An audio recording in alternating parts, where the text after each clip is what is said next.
And math academy मध्ये आपले स्वागत आहे. मित्रो, आज आपण पाहणार आहोत मेकॅनिकल प्रॉपर्टीज ऑफ फ्लुइड मध्ये एक्सप्रेशन पाहणार आहोत rise and fall of liquid in capillary. प्रश्न लक्षात ठेवा, याच्या अगोदरच्या व्हिडिओ मध्ये मी शिकवलं होतं एक्सप्लेन, तेव्हा तो लिहायचा आहे. लक्षात द्या, एक्सप्लेन दी म्हटलं का एक्सप्लेन दी राइज और fall of liquid in capillary, ते या अगोदरच्या व्हिडिओ मधलं लिहायचं आहे. प्रश्न एक राहील, उत्तर एक लिहून टाकसाल आणि लक्षात ठेवा obtain an expression for rise और fall of liquid in capillary tube using pressure difference. असं जर म्हटलं तर काय करायचं बा, लहानसं 2 मार्काचं एक्सप्रेशन. तर बा डायरेक्ट लक्षात ठेवा का ही कॅपिलरी आहे, बस एवढं लक्षात ठेवा. कॅपिलरी ही झाली कॅपिलरी. काय करायचं आहे बा, तर याच्यामध्ये आपण भरणार आहोत लिक्विड लाईक वॉटर. आता वॉटर भरल्यामुळं काय होते बा, लक्षात ठेवा का त्याची काय ना, ही जी आहे सरफेस ही कॉन्केव राहते. सांगायचं तात्पर्य बघा, हा झाला तुमचा लिक्विड. लक्षात ठेवा ही झाली तुमची कॉन्केव लिक्विडची सरफेस. ठीक आहे. आता काय सांगून राहिलो बघा, याला काय करायचं, ही जी सरफेस आहे अशी, याला टँजंट काढायचं. टँजंटही कुठं काढायचं का, ज्या ठिकाणी ही ग्लासची सरफेसला ही वॉटरची सरफेस स्पर्श करते, त्या पॉइंट ऑफ कॉन्टॅक्ट मधून असा टँजंट काढा. तर हा जो आहे ह्या झाला अँगल.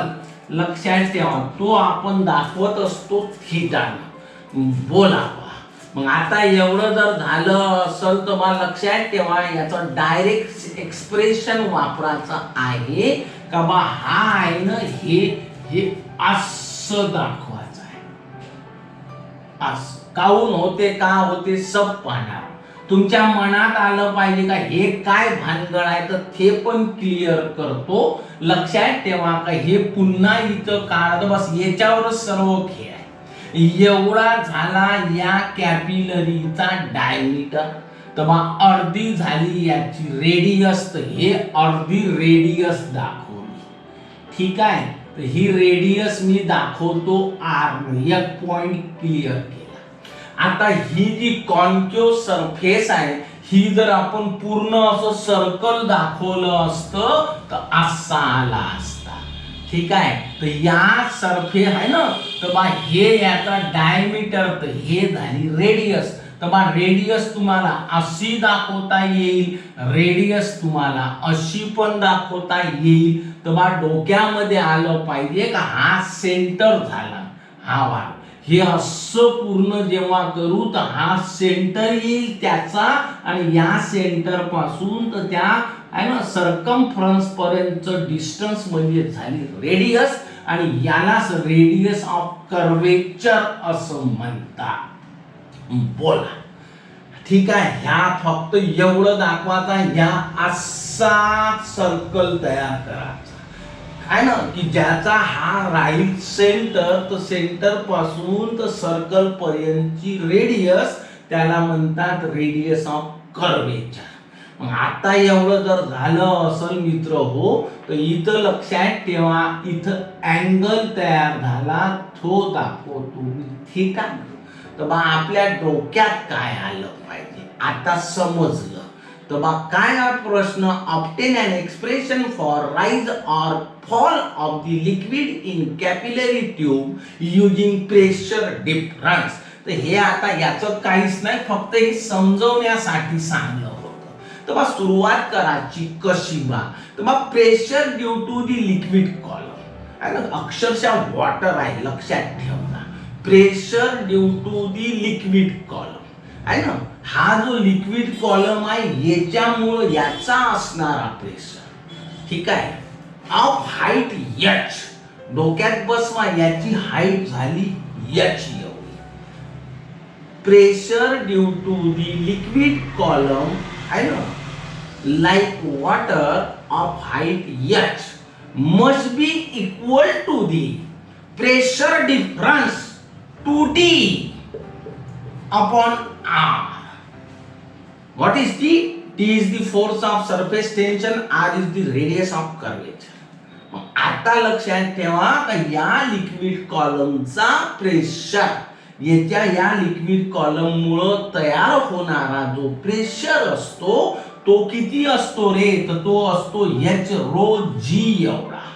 आणि हा जो प्रेशर आहे हा कोणा बरोबर असतो की ज्याची हाईट किती आहे बात h एवढी आहे. या लिक्विड कॉलमचा जो प्रेशर असेल तो कोणा बरोबर असतो, तो प्रेशर डिफरन्स आहे ना 2T अपॉन R. कोणामुळं? Due to concavity. हा जो कॉन्केव सरफेस आहे याच्यामुळे. बस एवढं लक्षात ठेवायचं आहे कारण आपल्याला डायरेक्ट वापरायचं आहे. आणि हे कुठून आलं कसं आलं तर याच्या पुढच्या एक्सप्रेशन मध्ये ते क्लिअर होईल. ठीक आहे, तर बा ऐका मी याच्या पुढचाही मी आत्ताच घेणार. तर बा मी सुरुवात करून राहिलो बा का डिराइव्ह आहे ना obtain an expression for rise और fall of liquid in capillary tube due using pressure difference. सुरुवात करायची का pressure due to the liquid column that is water of height h must be equal to the pressure difference 2T upon R due to concavity and is given by h rho g is equal to 2T upon R. याले number देऊन टाका या. ठीक आहे, where rho is the density of liquid, g is acceleration due to gravity and बा एवढं जर झालं असं तर सुरुवात करत आहो का let small r be the radius of the capillary tube and theta be the angle of contact of the liquid as shown in figure. Let r be the radius of the capillary tube and theta be the angle of contact of liquid as shown in figure. ठीक. आता तुम्ही जर या figure कडे पाहाल तर तुमच्या लक्षात काय हा कोण आहे 90 चा मान्य. ठीक आहे, ही आहे बा रेडियस कोणाची तर या कॅपिलरीची. ही रेडियस आहे रेडियस ऑफ कर्वेचर. या असा सर्कल जर पूर्ण केला तर हा सेंटर होईल इथून इथपर्यंत. हे कॅपिटल R याला म्हणतात रेडियस ऑफ कर्वेचर. असा विचार करा ना हो. हा पॉइंट म्हणजे ह्या अशी रेडियस तर हे दाखवली कॅपिटल R असा आहे. याला रेडियस ऑफ कर्वेचर म्हणतात. ठीक आहे, या फिगर कडे पाहाल तर तुम्हाला काय दिसल का हा राईट अँगल ट्रायंगल आहे. हा 90 चा म्हणजे ही ऍडजसंट साइड झाली, हा हायपोटेनियस झाला. म्हणजे ऍडजसंट साइड देऊ नये हायपोटेनियस देऊ नये तर कॉस ची व्याख्या सांगते तर cos theta is equal to adjacent side upon hypotenuse. तर ऍडजसंट साइड आहे R अपॉन हायपोटेनियस असं बोल बा. मग आता एवढं जर झालं असेल तर बा लक्षात ठेवा. ठीक आहे, तर मग काय करायचं बा तर सिंपल आणि साधा आहे. हा इकडं जाईल तर हा इकडं जाईल तर इथं लिहायचं आहे R is equal to R upon cos theta. बोल बा. बस याच्या खाली लिहायचं पुटिंग इन इक्वेशन 1. या R च्या ऐवजी ही R ची व्हॅल्यू इथं पुट करायची. लिहूनच देतो पुटिंग इन इक्वेशन 1 असं. तर मग h rho g is equal to 2T upon या R च्या ऐवजी R अपॉन कॉस थीटा. चल बोल पहा. काहीच नाही, भागीला उलट गुणीला हा जाईल वर्त. बस एवढं करायचं आहे. तर मग h rho g is equal to 2T cos theta upon R आहे ना. हा रो आणि जी ला इकडं हाकललं तर बाय h is equal to 2T cos theta upon rho आणि जी ला इकडं हाकलाचा आहे म्हणजे रो आर जी, हा रो आर जी. तर मग हा जे आहे हेच आहे height of liquid column in the capillary tube. Rise और fall of liquid in capillary tube due to pressure difference. बोल पाठ पाहिजे. ठीक आहे. याच्याही पेक्षा महत्वाचं मोस्ट इम्पॉर्टंट एक्सप्रेशन सांगतो. हे तर 2 मार्कासाठी विचारतात, ते मात्र 3 किंवा 4 मार्कासाठी. असं सांगतो का तुम्ही म्हणसाल का सर काहीच अडचण नाही.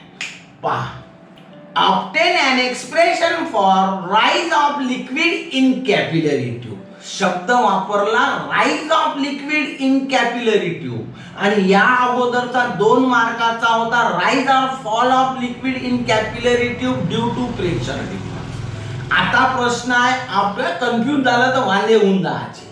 Obtain an expression for rise of liquid in capillary tube. कृपा करून ऐका, एक्सप्रेशन म्हटलं तर हे लिहायचं आहे, एक्सप्लेन म्हटलं तर याच्या अगोदरचा व्हिडिओ जो आहे तो लिहायचा आहे. हा, तर बा obtain an expression for rise of liquid in capillary tube 3 नाव सांगत आहोत. मित्रो, या एक्सप्रेशनची फिगर परीक्षेमध्ये मात्र मोठी काढायची. लहान काढली तर एवढी खराब दिसल पस्तावसाल. कांदेऊ नाही का मी काय सांगत आहोत. कॅपिलरी भल्ली मोठी दाखवायची, बस एवढं लक्षात ठेवा. हे अशी, ठीक आहे. इथं पहिलेच अशी कॉन्केव सरफेस काढायची. आम्ही फिगर काढणं पण शिकवत आहोत. ठीक आहे. एवढं जर झालं असेल तर भर याला काय करायचं बा, ह्याच्यामध्ये जेवढं शक्य होईल दूर दूर पट्ट असं लिक्विड भरून टाकायचं. झालं. ठीक आहे. आता काय सांगतो बा, तर बा याले दाखवताना असं दाखवायचं, असं असं.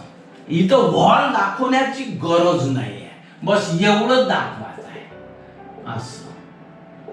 हे याचा अर्थ इथं वॉल आहे. वेळ वाचवायचा, कारण आपल्याही पुस्तकात वॉल काही दाखवली नाहीये. आपण मग कशाने दाखवायची बा, साधारणतः एवढंच घ्या. ठीक आहे. वेळ कमी राहते, वेळ पुरतच नाही फिजिक्स. ज्याला वेळ पुरला तो जिंकला. बस हे झालं. खूप लिहायला ह्या झाला तयार. ठीक आहे. काय केलं बा आपण, तर या कॅपिलरी ट्यूब घेतली की जी दोन्ही एंडला ओपन आहे. ठीक आहे. आणि काय केलं बा, तर या लिक्विड मध्ये बुडवली. डीप म्हणतात. बोला. ठीक आहे. झालं काय का बा, हे लिक्विड काय केलं, या कॅपिलरी ट्यूबला ओलं केलं, वेट म्हणतात. कोणाला, तर या कॅपिलरी ट्यूबच्या वॉलला. बोला. मग आता एवढं झालं. हे इंग्रजी तर बाय सोप आहे. Consider the capillary tube open at both the end. कोणालाही बोलता येते, तुम्हालाही म्हणता येते. Consider the capillary tube open at both the end and deep in liquid. का झालं, तर liquid wets the wall of the capillary tube. झालं. Therefore, angle of contact is acute. Why? जेव्हा जेव्हा ओलं करते तेव्हा अँगल ऑफ कॉन्टॅक्ट ऍक्यूट असतो, हेही माहित आहे. अँड मिनिस्कस इज कॉन्केव, ते पण माहित आहे. मग डिटेल्स तर माहित आहे आपल्याला का बा, consider the capillary tube open at both the end and deep in liquid. Liquid wets the wall of the capillary tube and therefore angle of contact is acute. And meniscus म्हणजे पातळी is concave. बोल. आता एवढं जर झालं असं ना, तर मग आपल्याला काय सांगता येते, मी सुरुवात करतो. ठीक आहे. आताच शिकवलं बा का, हे कॅपिलरी ट्यूब, हे याचं डायमीटर एवढी झाली, याची रेडियस. बस. तर हे डोक्यात आलं पाहिजे. लिहायचं आहे का, let r be the radius of capillary tube. एक शब्द सांगत आहोत, लेट. असं r be the radius of capillary tube. तेवढं लिहायला वेळ नाही. Radius of the capillary tube. ठीक आहे. What is T? T is the surface tension of liquid. Surface tension तेवढं तुम्ही पाठ बसा, ऐकत जायचं. Surface tension of liquid. आहे ना. तर काय आहे मग आपला नियम आहे का इकडून असा काय काढा लागते या पॉइंट ऑफ कॉन्टॅक्ट मधून टँजंट आहे ना. तो काय करतो या वॉलशी अँगल तयार करतो, त्यालाच म्हणतात अँगल ऑफ कॉन्टॅक्ट. पहिला व्हिडिओ आहे. मग हे इकडे दाखवायचं ना हो असा हे झाला अँगल ऑफ कॉन्टॅक्ट. बोल लागल्यास आहे ना त्रास जात असून तर याने हे पॉइंट द्यायचं याने बी पॉइंट द्यायचं, डोक्याला त्रास कमी. मग आता एवढं जर झाला असेल तर इथं आहे ना फोर्स लागतो कोणाचा, सरफेस टेन्शनचा. ठीक आहे. तर बा पुढे पाहू ना आपण. तर सुरुवात कशी करायची का late R be the radius of capillary tube, T is the surface tension of liquid, theta is the angle of contact, G is the acceleration due to gravity. ठीक आहे. बसलं काय डोक्यात? विचार कसा करायचा तर मी आता सांगतो ना. अशी गोल राहते. टेस्ट ट्यूब पाहिली असेल ना तर त्या टेस्ट ट्यूब म्हणजे कॅपिलरी ट्यूब म्हणजे त्याच्यापेक्षा बारीक, पण हाय तर काचेचीच ना अशी. त्याच्यामध्ये लिक्विड भरा ना हो तुम्ही, तर लिक्विड याच्यामध्ये भरली तर अशी गोल ट्यूब राहते. तर लिक्विड ची पातळी इथं अशी राहील ना, गोलच राहील. बोला ठीक आहे. म्हणजे हे काय झालं रे बा, तर त्या लिक्विडचा परिघ म्हणतात सरकमफरन्स. तर बा या पातळीची लेंथ किती होईल, तर इथून तर इथपर्यंत म्हणजे लेंथ ऑफ लिक्विड असं. ठीक आहे. Length of liquid in contact inside the capillary, या वॉलच्या कॉन्टॅक्ट मध्ये येणाऱ्या लिक्विडची लेंथ तर ते किती आहे बा, तर या लिक्विडच्या आहे ना हे याच्या सरकमफरन्स एवढी. बस झालं क्लिअर. तर मग सुरुवात करतो का late R be the radius of the capillary tube, T is the surface tension of the liquid, theta is the angle of contact, G is acceleration due to gravity. The length of liquid in contact inside the capillary is the circumference. किती राहते? twice pi r. बोला ठीक आहे. Therefore the surface tension लक्षात ठेवा acts tangentially on unit length of the liquid surface which is in contact with the wall of the capillary.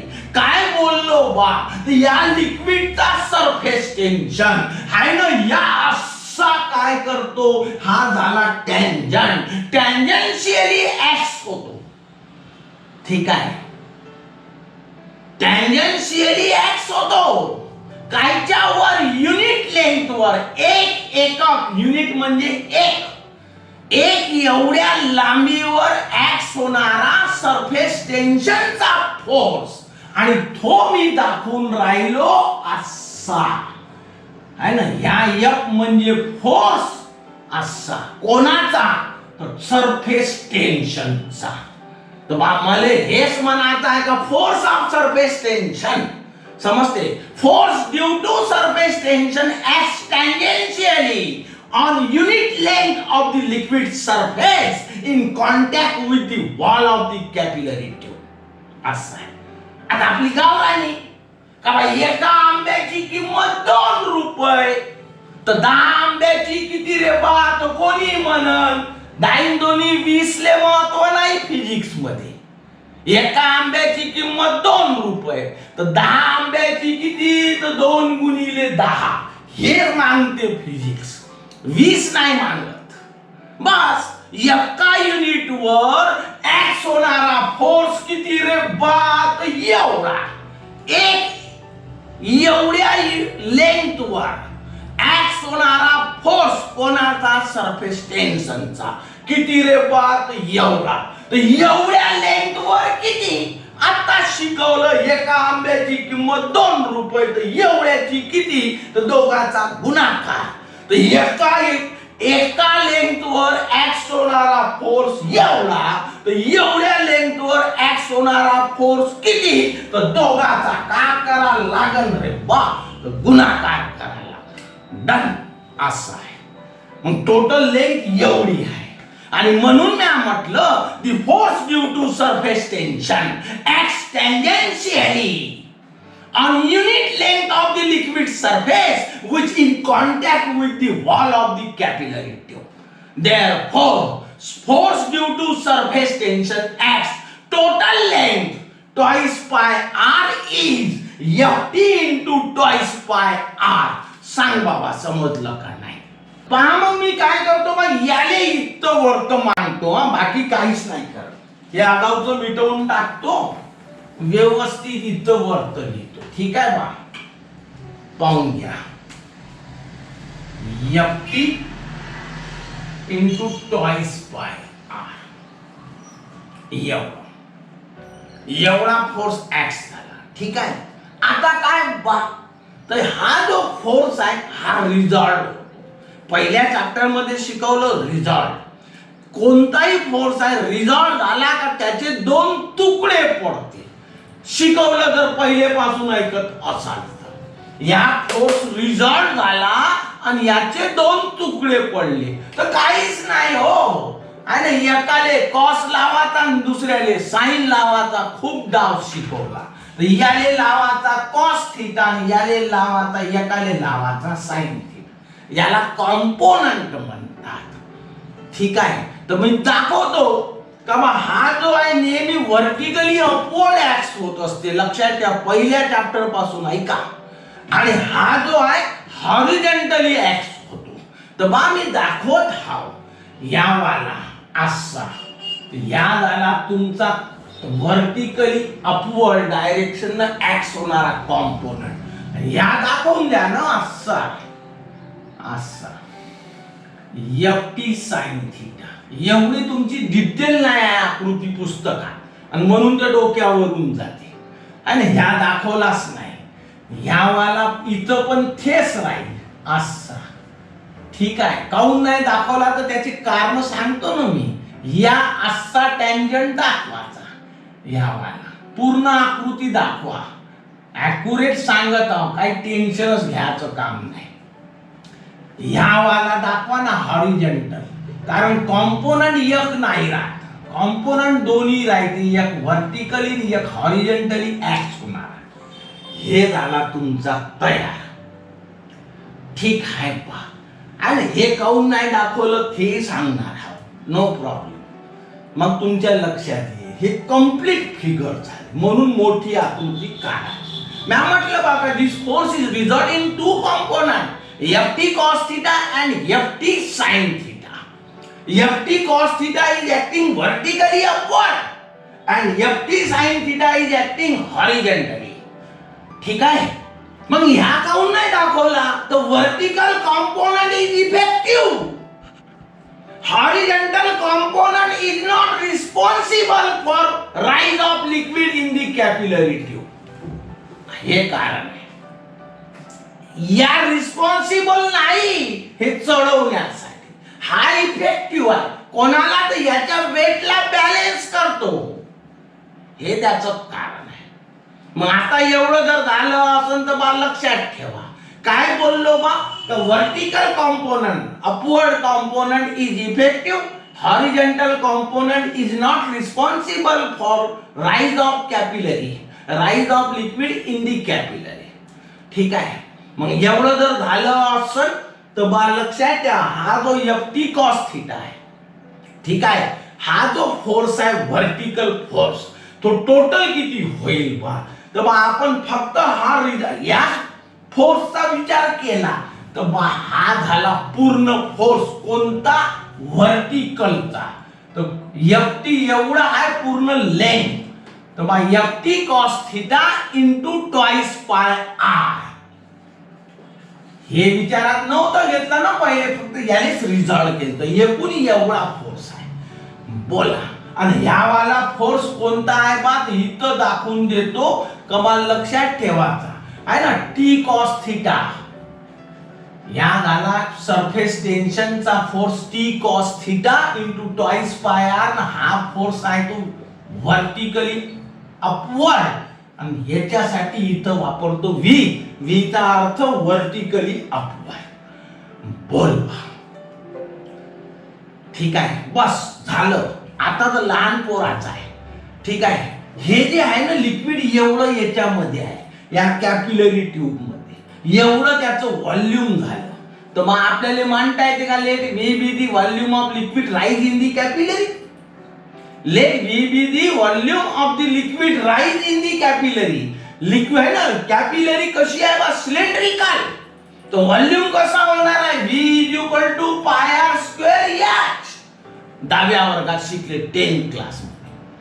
आता मनात काय आणायचं बा, हे जे आहे ना मिनिस्कस कॉन्केव, याच्यावर जे पाण्याचे थेंब असतील ड्रॉप्स, हा ना, त्याला आपल्याला इग्नोर करायचा आहे. त्याचा विचार फक्त त्या पातळी कॉन्केव आहे एवढंच विचार घ्यायचा. म्हणजे ignore the liquid in the concave meniscus. ह्या लिक्विडचं काय घेणं, आपल्याला फक्त मिनिस्कस कशी आहे ते पाहिजे. Ignore the liquid in the concave meniscus. ठीक आहे, आता तुम्ही काय शिकले बा 9व्या वर्गात, डेन्सिटीचा फॉर्म्युला शिकले. Mass per unit volume is called density. Mass per unit volume is called density. Density is काय बा, डेफिनेशन आहे, density is the mass per unit volume. या विले तिकडं हाकला, याले मिटवून टाकतो. ठीक आहे, पाम याले मिटवला तर मग V इंटू रो, या V ची किंमत भरून टाका. M is equal to pi r square h into rho. चल बोल बा, आता आपल्याला काम काय आलं बा, तर बा ह्या लिक्विड एवढं याच्यात भरल्या गेलं तर बा याले काही ना काही तर वेट असेल ना. तर या वेटचं वेट या लिक्विड या कॅपिलरी मध्ये असणारं लिक्विडचं वेट कुठं पडल, खाली पडल. असं महावजन कुठं पडत आहे, जमिनीवर. काय वर तर डोक्यावर थोडं पडत आहे. म्हणजे या कॅपिलरीच्या आतमध्ये असणाऱ्या लिक्विडचं वजनही असं खालीच पडत. म्हणजे वजनाचं वेटचं formula mg, W is equal to mg असं आहे. म्हणजे weight of the liquid column inside the capillary is W is equal to mg. W is equal to mg असं. या m ची व्हॅल्यू इथं तयार आहे, याच्या ऐवजी भराची. तर इथं लिहून राहिलो W इज इक्वल टू या m च्या ऐवजी pi r square h into rho एवढं, आणि ह्या वाला जी.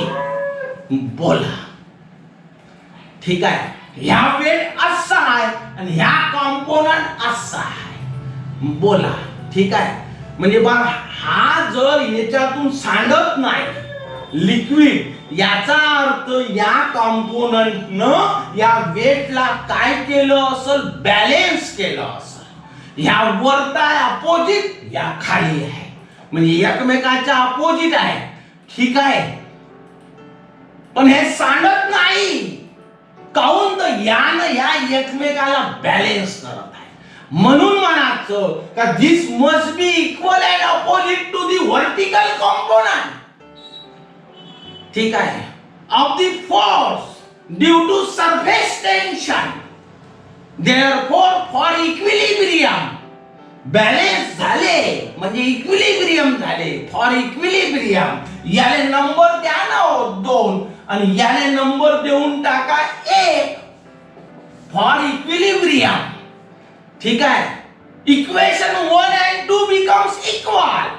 आणि म्हणून आपल्याला मांडता येते है ना, t cos theta twice pi r. t cos theta twice pi r is equal to pi r square h rho into g. बोल बा, झाला रे बा आपला.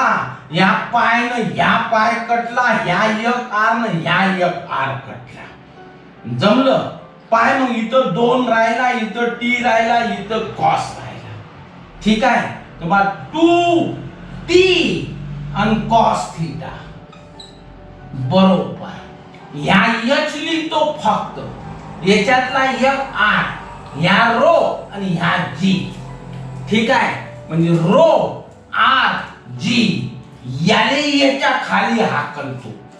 रो r g हे होते फॉर्म्युला. ρRg. तर बा काय तयार झालं हे इथं मैदानात लिहून राहिलो h is equal to 2t cos theta upon ρRg. हे आहे पहा, हे आपल्याला सिद्ध करा. This is required expression for rise और fall of liquid in capillary tube. This is required expression for rise or fall of liquid in capillary tube. मित्र हो, याच एक्सप्रेशनला असेंट फॉर्म्युला म्हणतात. काय म्हणतात? Ascent formula. लक्षात ठेवा, तुमच्या जास्तीची माहिती सांगत आहोत, है ना. This formula is called as ascent formula. This is used, है ना, टू फाइंड द राइज और fall of liquid in the capillary tube. बोला हे पाठ असलं पाहिजे प्रॉब्लेम साठी. h is equal to 2t cos theta upon ρRg. ठीक आहे. काही प्रॉब्लेम असेल तर मेसेज करा. आवडला माझा व्हिडिओ आवडला तर मित्र रोज व्हिडिओ येतील आता, है ना. माझ्या अडचण्या दूर झाल्या, है ना. तुम्हाला त्रास झाला त्याबद्दल मी सॉरी म्हणत आहे, मात्र आता रेग्युलर येतील. आवडला असेल मित्र हो तर आजच्या आज घंटी वाजवा. नमस्कार.